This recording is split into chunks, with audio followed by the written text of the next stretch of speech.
سلام عزیزای دلم. من آقا بابا هستم. پیرمردی ساده و قدیمی. اومدم با یک حکایت شنیدنی دیگه. خوشحال میشم با لایک و کامنت از من پیرمرد حمایت کنید. عزیزای دلم، سعی کنید بخشنده و سخاوتمند باشید. ما باید به همدیگه کمک کنیم تا رشد کنیم. با کمک به همدیگه هیچ چیز از ما کم نمیشه. حکایت امروز ما، ملک شاه سلجوقی و عابد. سلطان سلجوقی بر عابدی گوشه‌نشین و عزلت‌گزین وارد شد.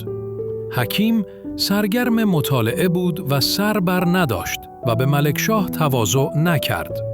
بدان سان که سلطان به خشم اندر شد و به او گفت: آیا تو نمی‌دانی من کیستم؟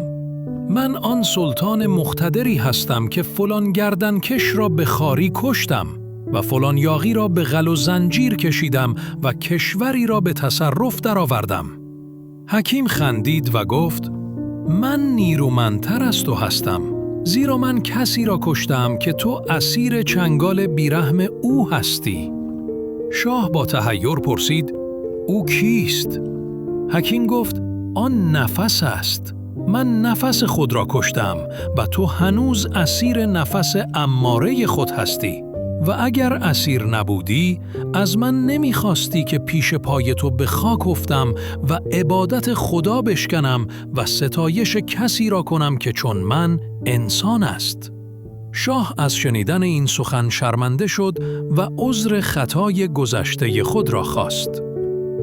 امیدوارم که از این داستان زیبا لذت برده باشید. لایک و کامنت فراموش نشود. عضو کانال بشوید.